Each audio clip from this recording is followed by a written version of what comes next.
자, 션타임의 시장 포커스 나우 시작하도록 하겠습니다. 오늘은 2017년 9월 27일, 현재 시간은 오후 2시 가리키고 있습니다.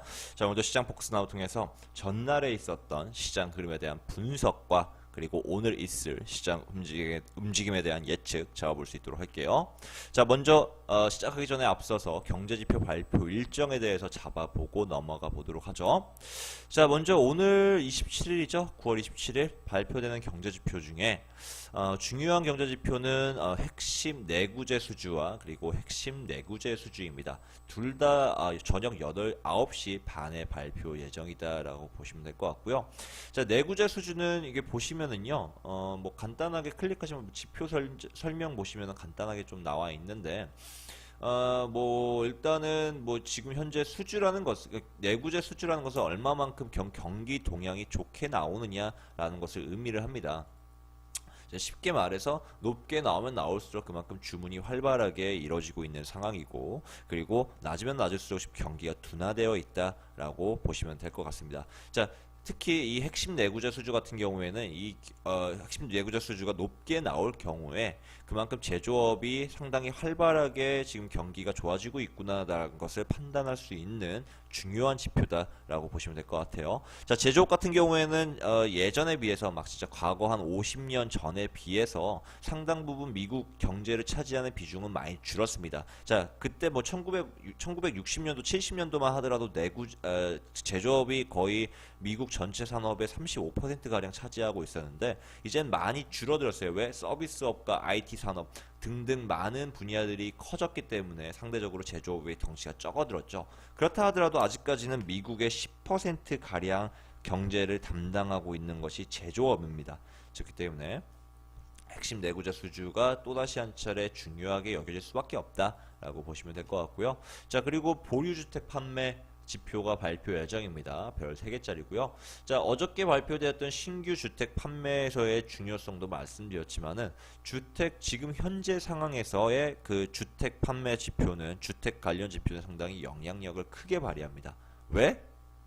경제가 지금 미국 경제는 2008년도에 경제 한 차례 리먼 브러더스 사태 때문에 경제가 한 차례 크게 타격을 입고 난 이후에 양적 완화라는 비전통적인 그 경제 부양책을 통해서 경제가 끌어올려지고 있는 상황이에요. 그런 과정에서 금리는 거의 0%를 유지했고요. 자, 금리가 서서히 움직이고 있죠. 서서히 지금 올라가고 있죠.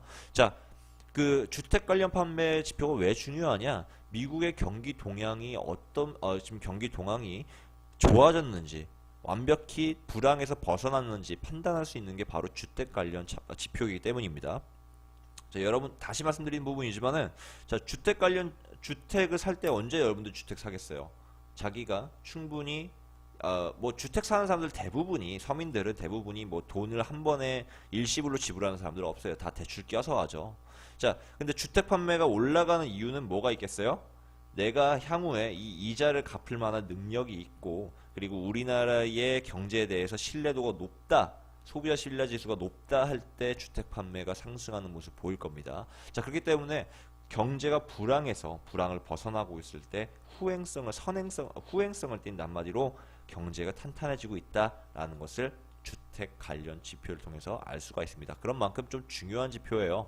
자, 그래서 이 두 개의 지표는 9시 반에 발표됩니다. 한 차례 시장을 크게 흔들어 줄 겁니다. 시장 자체를 크게 흔들어 줄 거고. 죄송합니다. 자, 내구재 수주는 9시 반에 발표 예정이고요. 자, 그리고 보유주택 판매는 11시에 발표 예정입니다. 자, 이 두 개의 지표가 한 차례 시장을 크게 흔들어 줄 것이다 라는 것은 뭐 굳이 말씀 안 드려도 아실 것 같습니다. 자, 오늘은 또 원유재고 지표가 발표되는 날입니다. 원유재고 지표 11시 반에 발표가 되고요. 자, 저번 주에 한 차례 또 원유재고 상승하는 모습 보였지만 EIA 주간 정제유 재고가 하락하면서 그 차이점, 원유재고 상승폭을 메꿔줬는데요. 자, 오늘 역시 아직까지는 뭐 생산량 자체는 조금씩 증가하고 있을지도 모른다라는 그런 분위기가 팽배하고 있는 모습이지만 한번 지켜보도록 하겠습니다. 그래서 오늘 11시 반에 발표되는 원유재고 지표 상당히 영향력 크게 바라보실 필요가 있어요. 자, 그 이후에 오늘은 좀 뭐 FOMC 연설이 많은 모습입니다. 블라드의 블라드의 그 FOMC 연설이 있고요. 그리고 로젠그렌의 그 FOMC 연설이 있는 날입니다. 뭐 이 두 분은 역시나 뭐 FOMC 그 연방준비위원회의 총재이긴 하나 대표하는 사람들은 아니기 때문에 그다지 큰 영향을 주지 않을 거예요. 다만 이 두 사람 역시도 이 12월 달에 기준금리 인상을 감행하겠다라는 옐런 의장의 의견을 뒷받침해 주면서 다시 한 차례 급 달러가 상승할 수 있는 여유폭을 만들어 줄 것이다 라고 예상이 되는 부분입니다. 자, 그래서 오늘 키 지표는 뭐라고요? 핵심 내구재 수주와 보유주택 판매 그리고 원유 재고 라고 보시면 될 것 같고요. 또 뭐 이 두 개의 그 FOMC 연설, 이 두 분의 연설 역시도 한차 시장 영향을 미치겠지만은 결국에 달러가 상승하는 자리를 만들어주는 역할을 할 것이다 라고 보시면은 될 것 같습니다. 자, 그럼 본격적으로 좀 시작해 보도록 하죠. 자, 5일부터 잡아 보도록 하겠습니다.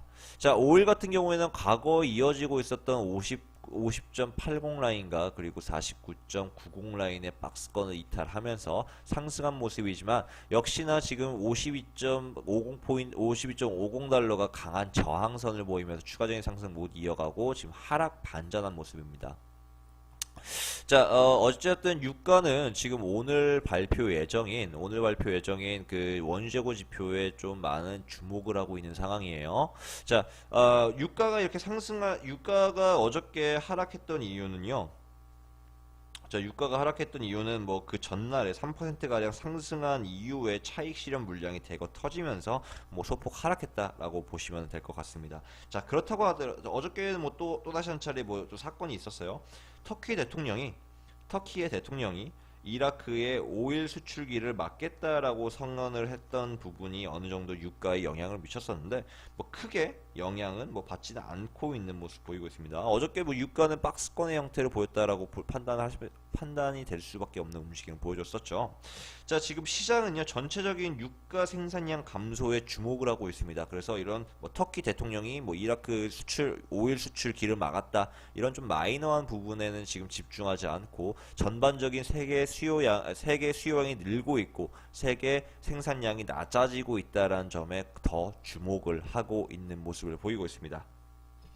자, 뭐 그렇다고 하더라도 오일은요 추가적인 상승은 어디까지 이어진다? 바로 53.50 달러와 그리고 60달러까지 안정적으로 크게 상승할 것이다라고 보시면 될 것 같아요. 그게 장기적인 방향성입니다. 자, 지금 현재 52.50 달러의 저항으로 인해서 유가는 한 차례 하락을 이어갈 예정입니다. 자, 어디까지 내려오느냐? 과거에 박스권의 상단 마디까지 내려올 예정인데요. 50.80 라인까지는 무난하게 내려오는 모습 보일 예정입니다. 그렇기 때문에 고점 매수할 필요 없고요. 저점 매수하시는 게 유리해요. 자, 더군다나 지금 원유 재고 지표가 지금 3주째 일단 3주째 상승하는 모습 폭을 보이고 있습니다. 자, 어디까지나 지금 이게 아니죠. 원유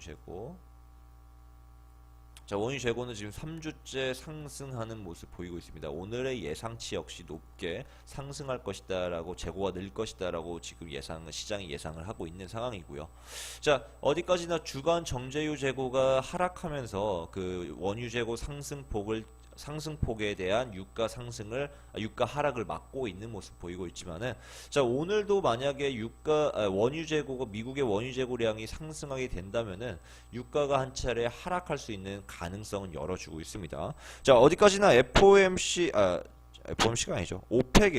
오펙의 추가 감산에 대한 기대 심리 속에서 유가가 상승하고 있는 모습 보이고 있지만 실질적인 데이터인 미국의 원유 재고가 계속 지속적으로 상승하고 있다고 한다면은 유가 하락의 한 차례 원인이 될 수도 있어요.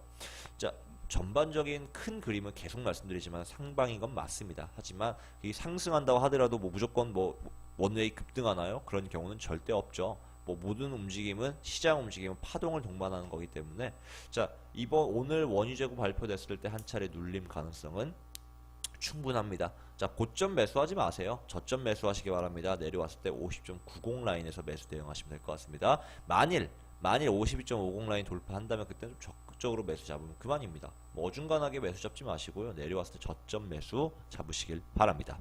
자, 다음 금. 자, 금은 어저께 예고드렸다시피 즉 북한의 지정학적 리스크에 인해서 상승폭을 이어갔지만 역시나 바로 반전 하락하는 모습 보이고 있죠. 자, 이렇게 금이 하락했던 이유 뒤에는 옐런이 금리 인상 지지를 했기 때문입니다.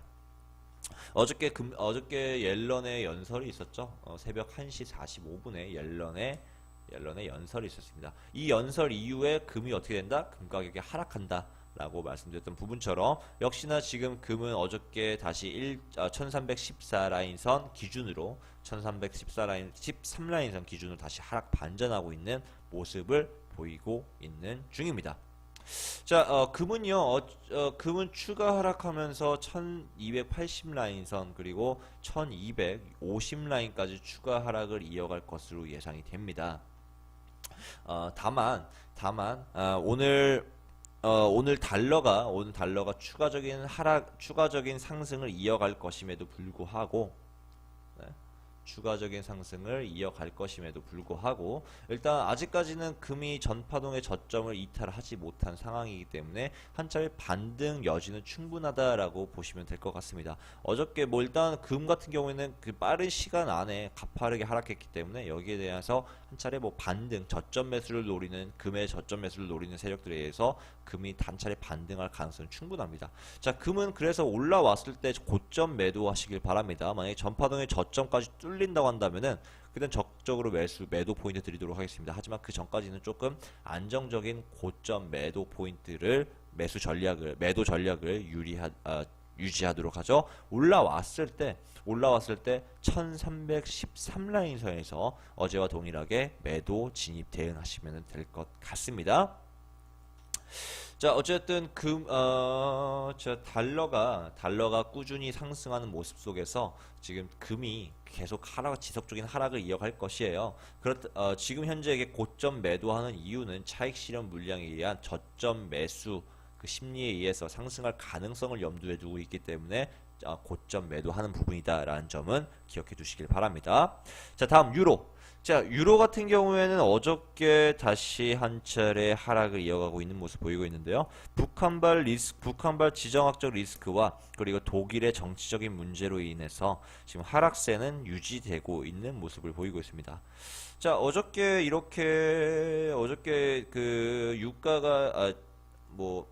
유로가 이렇게 하락하는 모습세를 보이면서 유럽 증시는 한 차례 좀 상승하는 모습세를 보였었어요.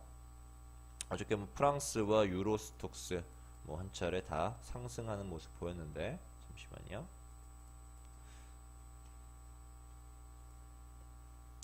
자, 보시면은 지금 어저께 유로가 계속 저평가가 되고 있으니까 다시 한 차례 유럽 증시들이 반등을 하고 있는 모습을 보이고 있죠. 유럽 증시는 상승했지만 하지만 유로의 하락은 막지 못하는 모습입니다. 유로는 저번에 말씀드렸던 대로 테이퍼링의 가능성이 높게 시사되고 있지만 이미 상당 부분 많은 그런 테이퍼링의 가능성이 시장에 반영되어 있기 때문에 이미 과열되어 있다. 한마디로 고평가되어 있다라고 보는 게 맞고요. 추가적인 하락은 1.14라인까지 길게 유지될 예정이다 라고 보시면 될 것 같습니다. 자, 그리고 더군다나 지금 달러가 계속 지속적인 상승세를 이어갈 것으로 예상이 됩니다. 이번 연도 12월달 기준금리 인상에 대한 기대 심리는 최고치를 달하고 있기 때문에 자, 달러가 상승하는 모습 속에서 유로의 하락이 이어질 것으로 전망이 됩니다. 자, 다만 저점 매도하지 마시고요. 역시나 유로도 고점 매도하시길 바랍니다. 자, 올라왔을 때 1.190 라인에서 매도 진입 대응 하시면 될 것 같고요. 1.14라인까지 추가 하락 예정이기 때문에 1.14라인까지 매도 대응 이어가도록 하죠. 자, 다음 S&P를 바라보도록 하죠. 자, S&P 같은 경우에는 어저께 한 차례 박스권을 이루는 모습 보였습니다. 자, 전전날에 기술주 IT의 주가가 큰 폭으로 하락하는 모습 보였는데 그 IT 주가가 다시 반등하는 모습에서 한 차례 상승하는 모습 보였지만 역시나 옐런이 기준금리 인상에 대해서 무게를 실은 발언을 진행을 하면서 다시 박스권의 형태를 보이는 모습 보였습니다. 자, 어저께도 보여드렸지만 페이스북이 한 차례 큰 폭의 하락을 일어났었어요. 거의 두 달 만에 큰 폭의 하락을 이어가 뭐 세 달 만이죠. 거의 근 한 세 달 만에 이렇게 큰 폭의 하락을 이어갔었습니다. 뭐 162달러를 마지막으로 찍었던 게 3개월 전이니까요. 자, 페이스북이 이렇게 하락했던 이유 뒤에는 뭐 물론 실적에 대한 부분들도 어느 정도 가미돼 있을 수 있지만은 정치적인 요인이 가장 컸습니다. 자, 뭐 트럼프가 그 대선 레이스 도중에 페이스북을 통해서 그 러시아와 내통했다라는 그 부분들이 아직까지 뭐 좀 밝혀지고 있는 부분인데요. 자, 페이스북이 거기서 중추적인 역할을 했다.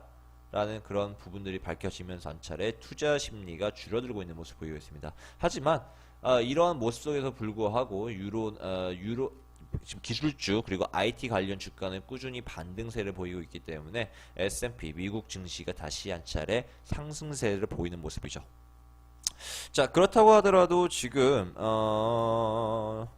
현재 그 S&P 미국 증시를 움직이고 있는 것은 역시나 미국의 금리 인상입니다. 자, 저번에도 말씀드렸지만은 금리가 인상함에 따라서 현금 유동성이 줄어들게 돼요. 현금 유동성이 줄어들게 되면 가장 크게 피해를 입는 게 바로 미국 증시입니다. 왜? 미국 증시는 위험 자산이기 때문입니다. 위험 자산. 현금 유동성이 줄어들게 되면은 위험 자산이 가장 큰 타격을 입게 돼요. 그게 바로 미국 증시가 금리 인상에 따라서 하락할 수밖에 없는 이유입니다. 자, 뭐 일단은 이번 연도 그 이제 3분기 기업들의 실적 발표가 이제 추가적으로 계속 나올 예정이에요. 뭐 10월 달부터 10월 뭐 둘째 주부터 미국의 그 기업들 실적 발표가 3분기 실적 발표가 하나 둘씩 나올 예정인데, 자, 거기에 따라서 S&P가 추가 상승할 가능성은 충분합니다. 하지만 지금 현재의 고점 2507 라인선을 돌파하기는 힘들 것으로 보이고 있고요. 오히려 지금 금리 인상에 대한 그 기대 심리가 오히려 더 크기 때문에 S&P는 한 차례 하락을 이어가면서 최소 2475 라인선 혹은 길게는 2450 라인까지 추가 하락할 수 있다라고 보여지고요. 지금 현재 시점에서는 S&P 매도 대응이 유리한 시점이다라고 보시면 될 것 같습니다. 자, 어저께도 말씀드렸지만 2496 라인선에서 매도 진입하시면 될 것 같고요. 어디까지? 1차적으로는 2475 라인까지, 그리고 2475를 돌파하면 2450 라인까지 매도 대응 이어가시길 바랍니다.